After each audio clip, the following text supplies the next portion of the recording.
boda, para la gloria del Señor. Y por eso no me resuelvo, porque mañana lo voy a hacer. Y bueno, gloria a Dios, por esta palabra yo sé que le va a edificar y le va a hablar mucho. Y bueno, siempre las palabras que Dios nos permite compartir tienen de todo un poco, tienen consolación, tienen edificación, también tienen exhortación, pero todo con un mismo propósito, y es llevar a la gente a cada día a estar bien con Dios. Ese es el propósito de cada enseñanza de la palabra. Amén. Entonces repito nuevamente para los que nos estén viendo o nos vayan a ver: si permanezco en Dios, Dios permanece en mí. Primera carta de Juan, del apóstol Juan, capítulo 4. Vamos a leer desde el versículo 12. Nadie ha visto jamás a Dios. Si nos amamos unos a otros, Dios permanece en nosotros y su amor se ha perfeccionado en nosotros. En esto conocemos que permanecemos en Él y Él en nosotros, en que nos ha dado de su Espíritu. Y nosotros hemos visto y testificamos que el Padre ha enviado al Hijo, el Salvador del mundo.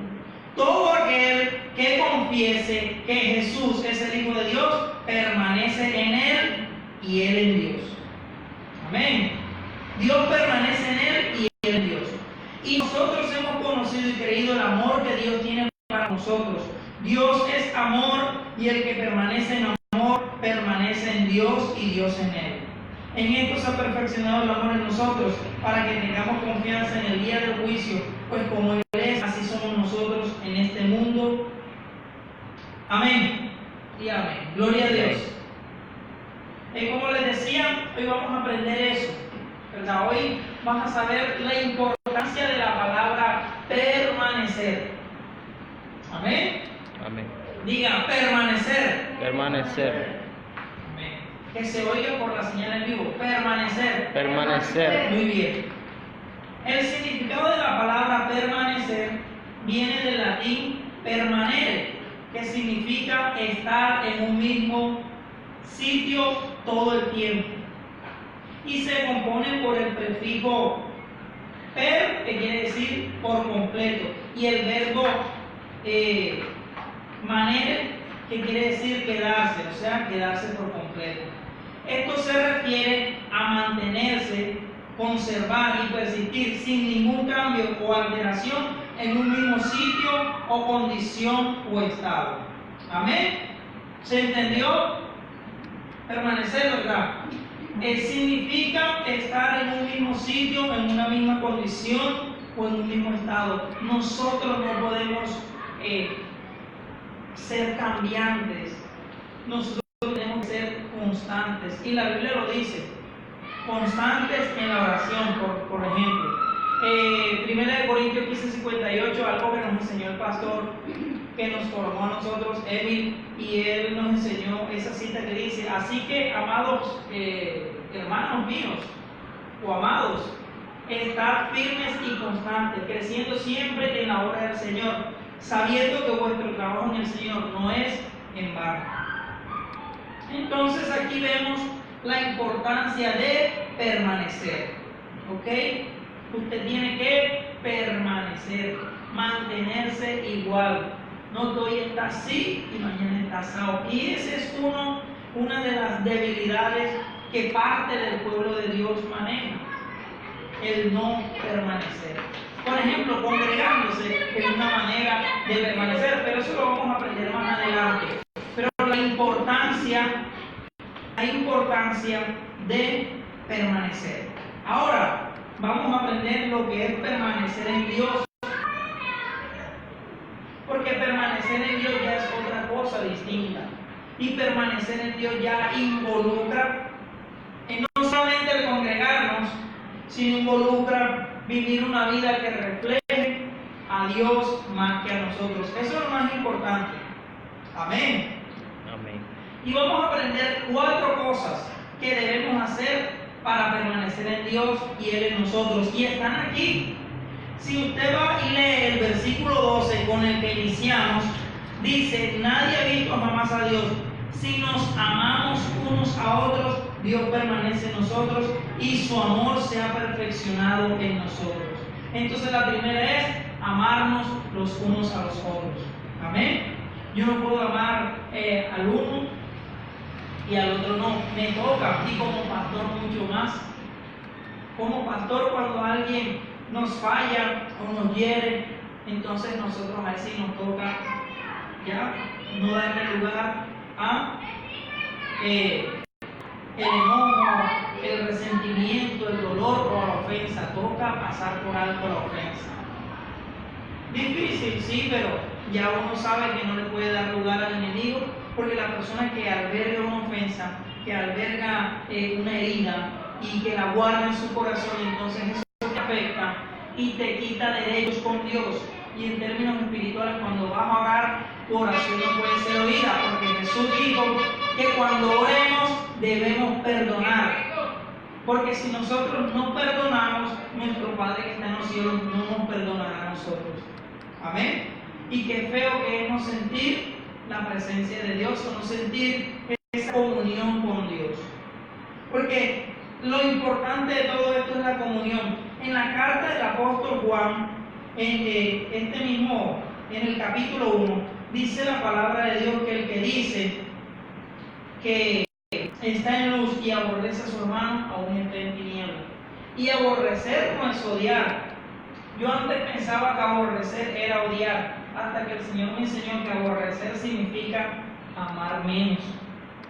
Por eso Él dice: el que no aborrece padre o madre por mí, no puede ser mi discípulo. Cualquier día, pero ¿cómo voy a odiar a mi mamá? No, Él no está diciendo odiar, Él está diciendo aborrecer es amar menos. El que no ame menos a su padre, a su madre por mí, no puede ser mi discípulo. O sea, nadie es digno de estar por encima en importancia y en amor que nuestro Señor Jesucristo. ¿Por qué? Porque Él se negó a sí mismo por nosotros y por eso Él nos manda a amarnos los unos a los otros. Entonces, ¿cómo hago para permanecer en Dios y que Dios permanezca en mí? Tenemos que amarnos los unos a los otros. Amén. Cuando por la calle alguien le ofenda o en su vida cotidiana, no importa, usted perdone, porque eso está ahí escrito en el Padre Nuestro. Padre nuestro que está en los cielos, santificado sea tu nombre, ¿verdad? Perdona nuestras ofensas como también nosotros perdonamos a los que nos ofenden. Así que ya sabe, para permanecer en Dios, primeramente nos amamos unos a otros. Y eso es lo que marca la diferencia en un cristiano. Amarse los unos a los otros. ¿Ok? Segundo, el versículo 13 dice: en esto conocemos que permanecemos en Él y Él en nosotros, en que nos ha dado de su Espíritu. ¿Y qué hace que permanezcamos en Dios? El Espíritu Santo. La Biblia dice en la carta del apóstol Santiago, dice: el Espíritu que Él ha hecho morar en vosotros los anhela celosamente. Y en Romanos capítulo 8, versículos 9 y 11 habla de que Él ha hecho morar su Espíritu Santo en nosotros. Una de las cosas que caracteriza a un cristiano es que sea lleno del Espíritu Santo, y eso se ve reflejado. Miren, Faraón, cuando José, ¿conoce la historia de José? ¿Cuánto se conoce la historia de José? Amén. Génesis capítulo 37 en adelante. Bueno, la historia de José la conocen, que él fue puesto preso en Egipto, era esclavo, sus hermanos lo habían vendido, ¿cierto? Y a él lo sacan de la cárcel porque él tenía el don de interpretar sueños. Entonces conocemos la famosa historia: la vaca flaca, la vaca gorda, ¿sí o no? Eso sí lo hemos escuchado, ¿verdad? Entonces, Faraón necesitaba contarle el sueño a José, lo trae y le cuenta el sueño. No, que yo soñé que había una vaca gorda y una vaca flaca, y la vaca flaca se comieron a la gorda. Después soñé unas espigas de trigo bien bonitas y unas secas, y las secas se devoraron a las que estaban bien bonitas. Y José le interpreta el sueño. Pero lo maravilloso de todo esto es que Faraón viene y dice: ¿dónde encontraremos otro hombre como este en el cual more el Espíritu de Dios. ¿Y quién le habló a Faraón del Espíritu de Dios? Porque ahí la Biblia nos muestra. Y Faraón era considerado Dios, hecho hombre allá en Egipto. Faraón no era cualquiera, Faraón era Dios. Y este hombre dice: en quien more el Espíritu de Dios. Y eso lo demonio, el Espíritu Santo en nuestras vidas. El Espíritu Santo va a hablar por nosotros siempre y cuando cumplamos estos requisitos: permanecer en Dios y que Él permanezca en nosotros. La primera característica, bueno, no sé cómo llamarla a este punto, pero el primer punto vamos a llamarle para permanecer en Dios y Él en nosotros, es que nos amemos los unos a los otros. ¿Verdad? Y el segundo, que el Espíritu de Dios mora en nosotros, y lo dice el versículo 13, ¿cierto? En esto conocemos, mira lo que dice: conocemos. No le está hablando a gente que no conozca de Dios, a gente que conoce de Dios. En esto conocemos que permanecemos en Él y Él en nosotros, en que nos ha dado de su Espíritu. ¿Sabe cómo usted sabe cuando el Espíritu Santo está en su vida? Cuando usted empieza a aborrecer lo que a Dios no le agrada y usted empieza a amar lo que Dios ama. Y ahí empieza el Señor a trabajar en nosotros y el Espíritu Santo empieza a enamorarnos de Jesús y de las cosas de Dios. Otro ejemplo que está en la Biblia está en el segundo libro de Reyes, por ahí entre el capítulo 4 en adelante, donde Eliseo y la tsunamita, había una mujer que veía pasar a Eliseo y dice la palabra que ella le dijo a su esposo: ahora veo que ese varón que pasa cada día por nuestra casa es un varón santo de Dios. ¿Quién se lo dijo? El Espíritu Santo da testimonio quiénes son los hijos de Dios y quién está lleno del Espíritu Santo. Amén. Esa es una gran característica y es lo más importante, ser lleno del Espíritu Santo. Pararse a predicar aquí una persona que esté llena del Espíritu Santo. No podemos parar aquí a alguien que no esté lleno del Espíritu Santo. Amén. Si me he hecho entender, es la importancia del Espíritu Santo. Aquí puede haber mucho talento, mucho lo que sea, pero la característica y la principal regla para Dios es que esté lleno del Espíritu Santo. Amén. Ese es el segundo punto. El tercero, para permanecer en Él, confesar a Jesucristo. Y lo dice el versículo 5. Todo aquel que confiese que Jesús es el Hijo de Dios, Dios permanece en Él y Él en Dios. Entonces, este es otro punto importante. Confesar. ¿Qué significa confesar? Dice: declaración que realiza una persona, ya sea de manera espontánea o al ser preguntada por otro sujeto. Y declaración es exponer o anunciar algo públicamente. Entonces hay que confesar a Jesucristo. No debemos sentir vergüenza de Jesucristo. Yo le decía a mi esposa, a alguien que conocemos, pues una persona así como con necesidades y de pronto complejos. Y yo le decía a mi esposa, cuando yo paso por su casa y está en su entorno, no me saludo, medio me hace así. Pero cuando me ve solo me hace bromas y todo y me molesta cuando me ve por otro lado. Yo le decía a ella, uno no tiene que sentir vergüenza de Cristo. En la iglesia dices aleluya, gloria a Dios. Pero cuando no estás en la iglesia, allá es donde es más importante. Amén. Que se refleja Cristo allá, en tu entorno, en tu ambiente. Y la gente diga, sí, se te nota que eres de Dios. Amén. Y a mí me ocurrió muchas veces. Recuerdo cuando una señora por allí yo estaba y me dijo, ¿usted es cristiano? Y yo, sí. ¿Y por qué? No, porque la gente que está buscando la santidad se le nota en la cara, o sea, la gente que está buscando la santidad, digo ella. Y efectivamente nosotros estamos buscando cada día santificarnos más, limpiarnos más de las cosas de este mundo. Y por eso hay que confesar a Jesucristo. Confesar a Jesucristo no solamente confesar a Jesucristo, Porque este cantante que ya falleció, Héctor Lavoe, decía: el Todopoderoso es el Señor. ¿Cierto? Sin embargo, tuvo una vida de droga, que creo que murió por eso, y una vida perdida. Y él confesó al Todopoderoso, ¿sí o no? Y esa canción en los estaderos fue el pase que le tiran, o le tiraban, no sé. Pero él confesaba a Cristo. Ahora, por eso pudo haber sido salvo, porque la Biblia dice que el que invocar el nombre del Señor será salvo. Y no sabemos si Dios le dio una oportunidad de salvación. Pero lo importante de confesar a Cristo, eso implica una experiencia. Tú no vas a confesar de algo que no has visto. Y lo dijo el apóstol Juan, él mismo lo dice.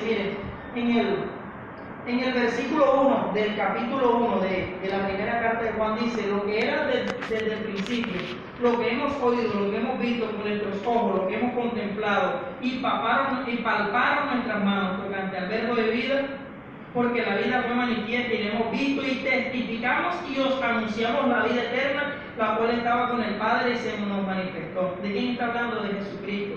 Versículo 3: lo que hemos visto y oído, eso les anunciamos, para que también ustedes tengan comunión con nosotros, y nuestra comunión verdaderamente es con el Padre y con su Hijo Jesucristo. Para tú confesar a Jesucristo o confesar a alguien, tú lo confiesas porque lo conoces, porque estás íntimamente relacionado con él. Ahora, si yo te pregunto a ti quién era, mencionaron a alguien allí, y poca gente, prácticamente nadie, había un auditorio de 20,000 personas. ¿Y ustedes conocen a fulano? Nadie. No, uno que de pronto había levantado la mano. ¿Qué conoce de él? De pronto que había escuchado su nombre, pero no sabían nada de él. ¿Y cuántos conocen a Jesucristo? Y todo el mundo contestó: amén. Entonces de eso se trata confesar a Jesucristo, no solamente saber de él. Hablaba con un vecino que, bueno, no es creyente de la Biblia ni de Jesús, y él hablaba de que Platón y el otro fueron antes que Jesús, que Jesús era nuevo. O sea, ¿a dónde rebajó Jesús? Por su ignorancia. ¿Qué conoce de Jesús? El nombre. Porque Jesucristo marcó en toda la historia de la humanidad. Entonces, este es el tercer punto para permanecer en él y él en nosotros. Primero, cuando nos amamos unos a otros, ¿verdad? Segundo, porque tenemos al Espíritu Santo. Y tercero, porque confesamos a Jesús. Aquí lo dice el versículo, que todo aquel que confiese que Jesús es el Hijo de Dios, Dios permanece en él y él en Dios. Entonces la confesión implica mantenerte en eso. Amén, porque hay gente que ha abandonado la fe. Me decepcioné de la iglesia, me decepcioné de alguien en la iglesia y abandonan la fe. Entonces no permanecieron. Y nosotros tenemos que permanecer en Dios y Dios en nosotros. Pase lo que pase, suceda lo que suceda, vea lo que vea, usted tiene que permanecer. Amén. Gloria a Dios. Den un aplauso al Señor. Amén. Yo no lo estoy regañando. Amén. Cuarto punto: permanecer en amor. Versículo 16. Y nosotros hemos conocido y creído el amor que Dios tiene para con nosotros. Dios es amor, y el que permanece en amor permanece en Dios y Dios en él. Amén. Amén. Y la base de todos estos puntos es el amor. ¿Y sabe qué? Mañana que vamos a compartir fundamentos, principios fundamentales del matrimonio, hay uno de esos principios es el amor. Y el amor no es un sentimiento. El amor es una decisión, una elección, y que te lleva a una acción. El amor es demostración. Aquí la Biblia dice: de tal manera amó Dios al mundo que entregó a su Hijo unigénito. Qué maravilloso. Usted decide amar. Es una decisión, es una elección y es una acción, porque el amor te lleva a demostrar. Él nos amonesta: amados, no amemos de palabra ni de lengua, sino de hecho y en verdad. Miren lo que dice acá desde el versículo 7 de la cita en mención, primera de Juan 4, en el versículo 7 dice: amados, amémonos unos a otros porque el amor es de Dios. El amor es de Dios. Amén. Miren, y después dice: todo aquel que ama es nacido de Dios y conoce a Dios. El que no ama no ha conocido a Dios, porque Dios es amor. Tus acciones, mis acciones, son las que hablan del amor de Dios en nuestro corazón y en nuestra vida. Amén. Amén. Eso es lo importante. Y miren que el amor de quién es. El amor es de Dios. Amén. Ahora, yo les he explicado que hay una perversión del amor. Ejemplo, no que el Señor tiene 50 años y que se enamoró de la muchacha de 20. Por favor. Eso es una perversión del amor. Porque la Biblia dice que el amor no hace nada indebido. Amén. Otra cosa, no que él es Juan y él es Pedro y se gustaron porque se aman, déjenlos. Eso es una perversión del amor. Amén. Y es un engaño del enemigo. Entonces, por eso la importancia de entender el amor. Y dice que el que ha nacido de Dios y conoce a Dios, que el que no ama no lo ha conocido. Ahora miren lo que dice: en esto se mostró, ojo, se mostró el amor de Dios para con nosotros, en que Dios envió a su Hijo unigénito al mundo para que vivamos por Él. Dios, ¿cómo mostró el amor? Enviando a Jesucristo. La máxima expresión de amor la hizo Dios enviando a Jesucristo. Ahora mire esto, que esto se pone más interesante. ¿En qué consiste el amor? Que no, se me olvidó averiguar el significado de la palabra consiste. ¿En qué consiste el amor? No es que nosotros hayamos amado a Dios, sino en que Él nos amó a nosotros y envió a su Hijo en propiciación por nuestros pecados. Amén. Mire, el amor se mostró. Mira lo que en esto se mostró. Y después dice: en esto consiste el amor. Entonces, cuando te dicen qué consiste esto, de pronto estamos viendo cómo funciona, cómo se hace. ¿Cierto? ¿Vamos a entender? ¿Sí? Bueno, entonces aquí entendemos lo que es el amor. En esto se mostró y en esto consiste. Y es lo que usted tiene que entender. Entonces, ¿qué quiere decir esto? Que si Dios me amó a mí, yo tengo que amar a mi hermano. Entonces, todo lo que hemos aprendido todos juntos para permanecer en Dios, la base de ellos es el amor. Porque empieza diciéndonos que debemos amarnos los unos a los otros, ¿verdad? El Espíritu Santo en Romanos capítulo 5 dice que el amor de Dios ha sido derramado en nuestros corazones por el Espíritu Santo. Miren que toda la base es el amor. ¿Ok? Ahora, vamos a Romanos capítulo 13. Romanos capítulo 13. El versículo 8 y 9, miren lo que dice. Romanos capítulo 13, versículo 8 y 9. No deban a nadie nada, sino el amarse unos a otros. Ya, no debemos nada. No debemos debernos nada, ¿ok? Alguien me dé una invitación por ahí. No debe deberle nada a nadie, dice aquí. Amén. Dice: sino el amarse los unos a los otros, porque el que ama al prójimo ha cumplido la ley. ¿Y cuál es la ley? No matarás, no robarás, no dirás falso testimonio, no mentirás. ¿Sí o no? Bueno, el que ama ha cumplido la ley, porque no adulterarás, no matarás, no hurtarás, no dirás falso testimonio, no codiciarás. Y cualquier otro mandamiento en esta sentencia se resume: amarás a tu prójimo como a ti mismo. Amén. Amén. Entonces es maravilloso el permanecer en Dios. ¿Saben? Yo todo el tiempo, y mucho más cuando le fallo al Señor, yo mucho más voy a Dios, me expongo a Él. De hecho, hay una frase que no he publicado en el Facebook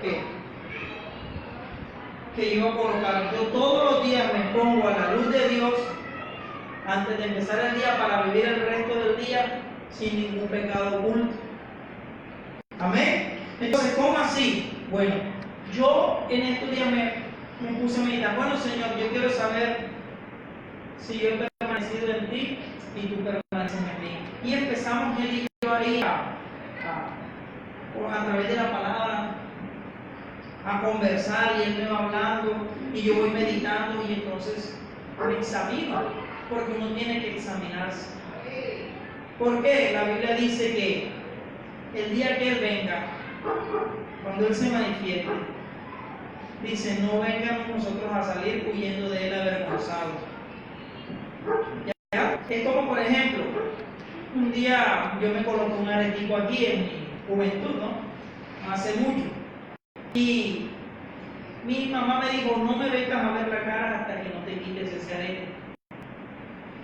Como estamos viviendo ahora, lo que estemos haciendo para Dios, el amor que le mostremos, la obediencia que le mostremos y todo lo que hagamos para Él, cuando Él se manifieste, va a haber algo claro que nos va a hacer saber que podemos acercarnos a Él. Pero si no lo hicimos, también va a haber algo que nos va a decir: vamos a huir de Él. Entonces es importante estar en esa comunión con Dios, que Él permanezca en nosotros y nosotros en Él. ¿Para qué? Para que podamos vivir esa vida que Él quiere que vivamos, porque eso es lo importante.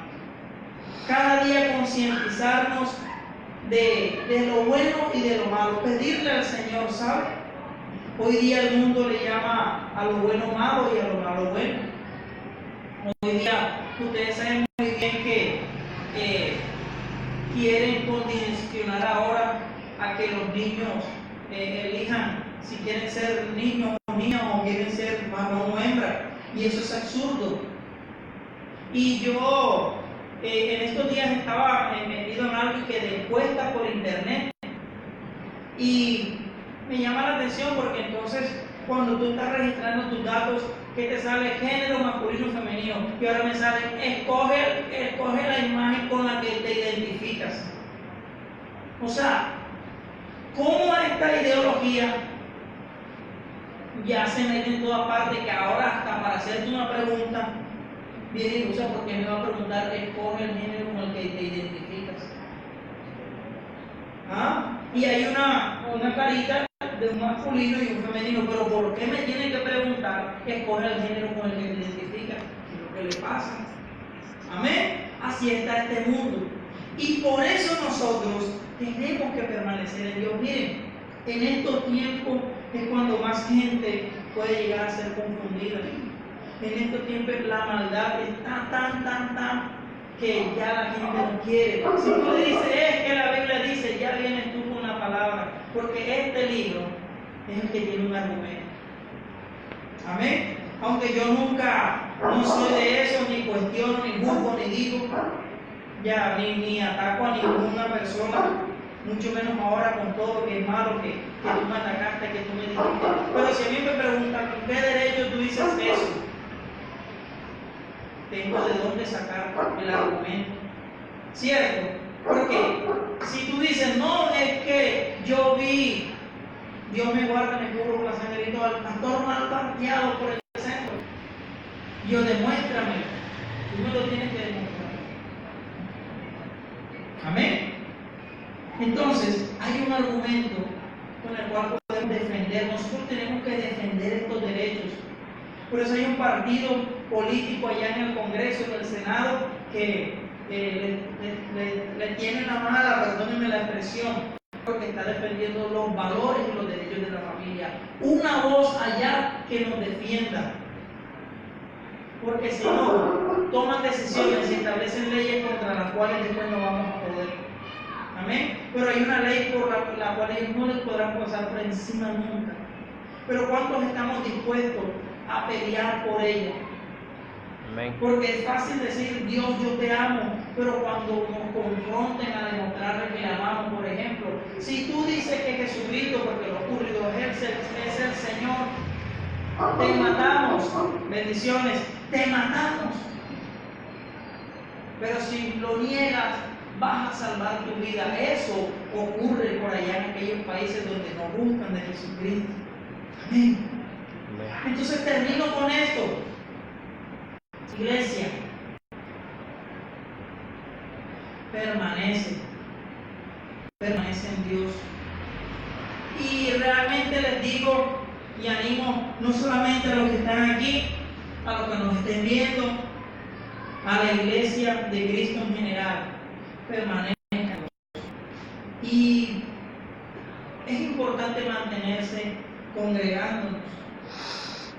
Eso es importante, congregarse es fundamental, porque cada vez que usted está en la iglesia, usted está recibiendo del lugar donde se conecta con Dios. Mucha gente, Jesús tuvo que resucitar y envió su espíritu y dejó a la iglesia. Pero la gente se iba de un lugar a otro buscando a Jesús, a donde fuera, y duraban con él todo un día. Permanecían con él, por decirlo así. Entonces permanezca, no deje de congregarse. Estamos en los últimos tiempos. Cristo viene pronto. Eso es una gran verdad. Y que nos vaya permaneciendo en él. Amén. Colóquese sobre sus pies. Vamos a orar. Y bueno, Dios les bendiga a todos los que nos vieron a través de esta transmisión. Gracias por haberse conectado con nosotros y por habernos permitido llegar a donde tú estás. Oro en el nombre de Jesús que tu vida pueda ser cambiada, que esta palabra te haya tocado y permanece en Dios y que Dios permanezca en ti, aplicando estos sencillos pasos. Dios te bendiga y nos vemos nuevamente en otra transmisión. Chao, chao.